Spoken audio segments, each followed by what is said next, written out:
Hi, welcome to Gabie's Knit Goodies. I'm Gabie. I have a couple of big whips to show you. One is a summer garment that I'm taking out of hibernation because now is the time for it. I guess it's more of a spring garment. And then the other one I have been working hard on and made a lot of progress.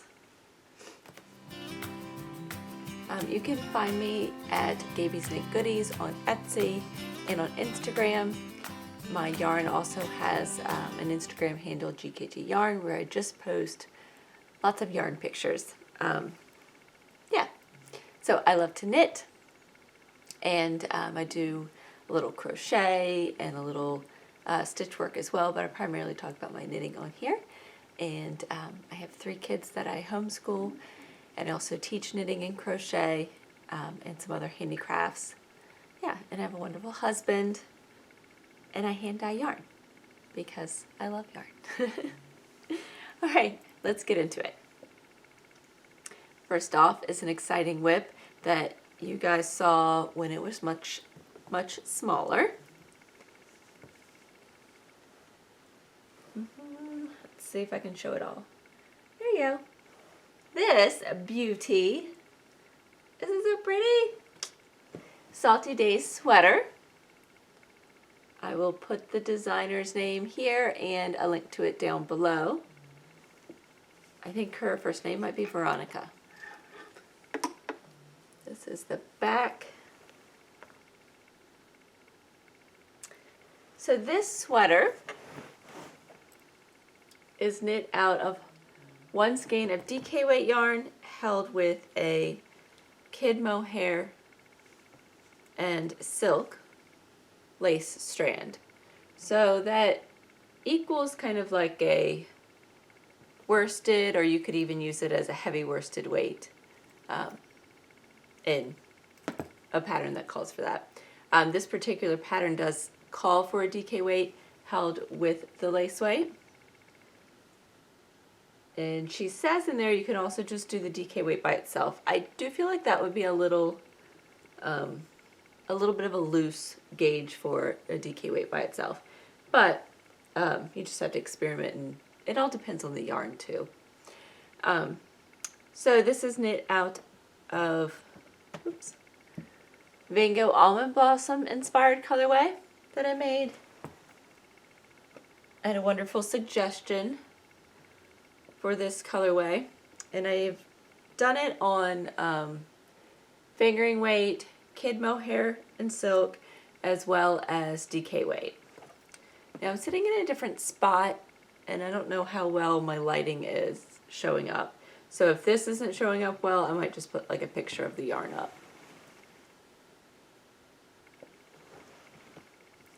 I love these two held together. And since they are both dyed in the same colors, like I've done a variegated with a white mohair, and then that just kind of mutes everything. It's really pretty, but it does take on a different feeling as the original, like just plain variegated yarn. And so I found it interesting holding a the Gogh Almond Blossom in the mohair and silk, in addition to the same type of dye colors as the main merino strand, and it definitely does not like mute the colors. It probably blends the like color transitions a little bit more, but other than that, like it doesn't really change the vibe of the yarn in any way. One thing I was concerned about with this is having a fuzzy yarn in addition to having a variegated yarn. I was afraid that the stitch work would get lost in it. And I don't think it gets lost. I definitely think it's visible, clearly visible, with the different textures and patterns. However, if it was like a solid white or, you know, some solid light color, I'm sure it would be even more defined. But I very much like the pattern and the yarn combined. I think it's great colors for right now, and I wish it had been done a week ago because it was kind of cold. Today is supposed to be in the 70s and sunny, or partly cloudy anyways. So definitely not a day for this type of yarn sweater. But I'm still excited to get it done, and I'm hoping to get it done before it turns warm all the time. Because our weather will swing back and forth a bit before it commits to being warm. So I'm on the first sleeve, as you can see, and it is a 2x1 ribbing. 2 purls, 1 knit stitch. I am unsure about the sleeves. I think when I block them, they'll get plenty wide, because they certainly have a lot of room here. But unblocked, they seem a little bit small for my liking. I like roomy sleeves. I am knitting the second size, and in case you don't know, it starts at the back and you knit out, you pick up sleeves along the shoulders, and you knit the front 2 sections, and then eventually join it in the round and knit down. Pick up stitches for sleeves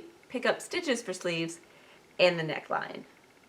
Yes, and it is knit on like size, I think US 8 needles.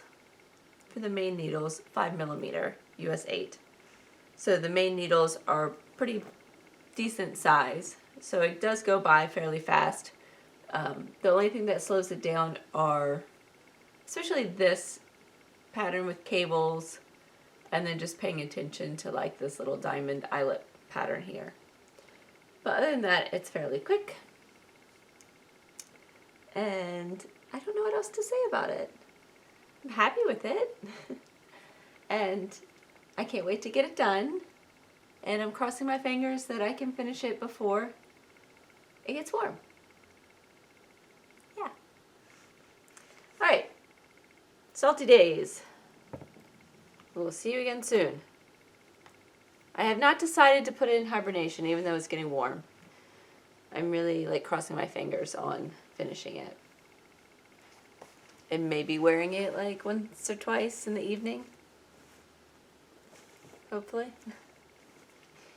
And something, speaking of hibernation, that is coming out of hibernation from a little tote bag here. It's been sitting in this tote bag for months now, since last fall or late summer, I guess. Because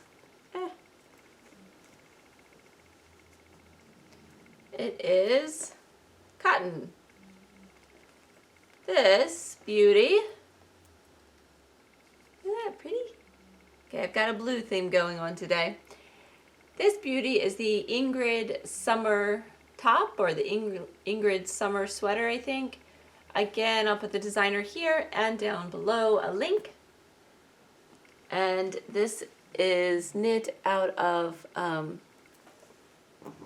Confetti Sky, which is a blue yarn, 100% cotton, DK weight, and I don't know if you can see it in the picture, but there's some speckles of various colors in there.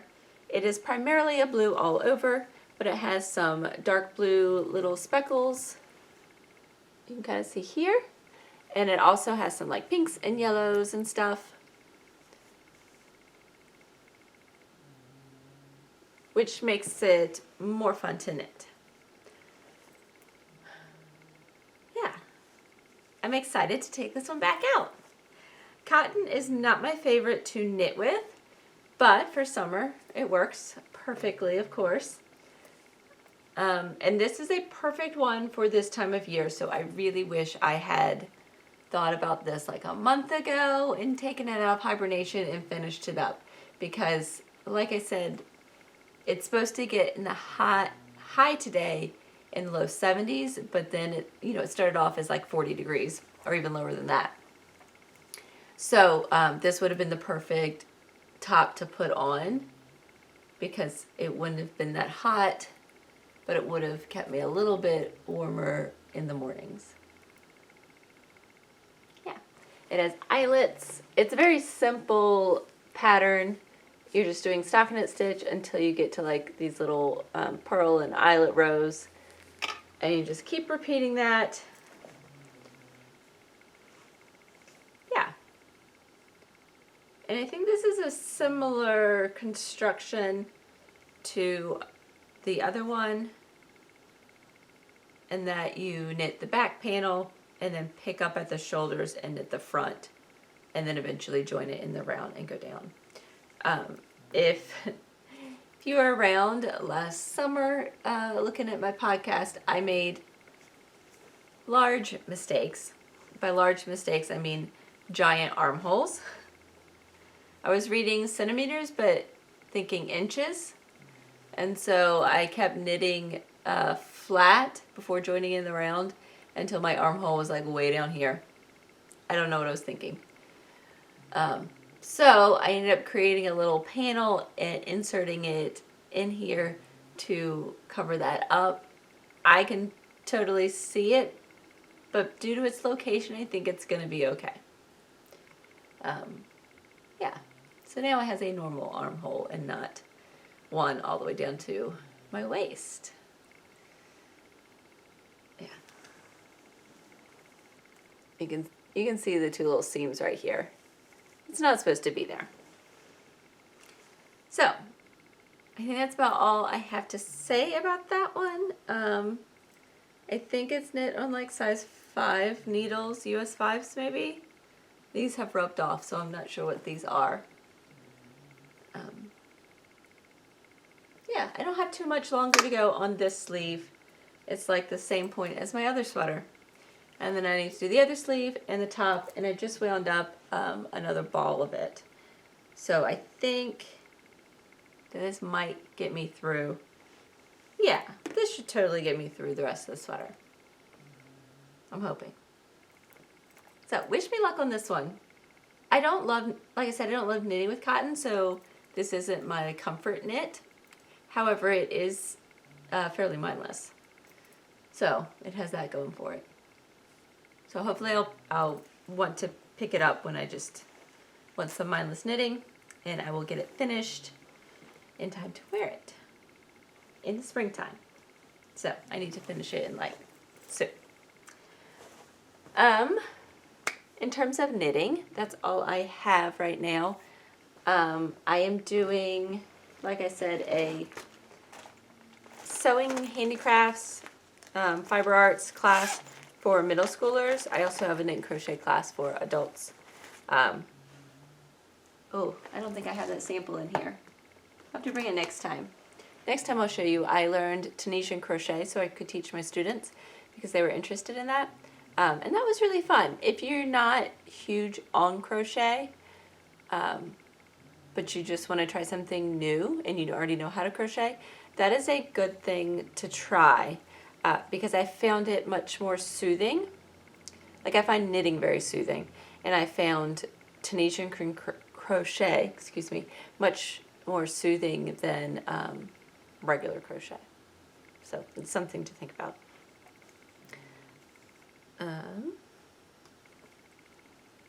This is another project. I bought iron-ons, and this is the test one, to do embroidery for my middle school sewing class, sewing and handicrafts class. So this is the one I'm about to start. This is just a little sample, and we learned some flowers the other day, and now we're going to learn like back stitch and stem stitch and chain stitch and French knots. So wish me luck because that is a lot to learn. And then they have animals that are a little bit bigger than this that they're going to embroider over. So it's been fun to like make myself pick up other types of fiber arts that I don't, gravitate to right now. I like all types of crafting and painting. I love the arts and the crafts. So I like the opportunity and the encouragement to dabble in a lot of different things. So my sewing and handicrafts class has been a lot of fun for me. A lot of prep work, but it's been a lot of fun. anyways, the one thing I want to show you is a new thing in my shop, and then other than that, I'm going to just hold off on talking about my finished object, the Neigh sweater. Maybe I'll put a little sneak peek here of the finished Neigh sweater. My daughter loves it. It's beautiful. And then hopefully soon I can do like a whole finished object video about that. But this is a new yarn. I only have 6 of them, and they're all in fingering weight, merino, superwash merino, and nylon, 75/25 skeins here.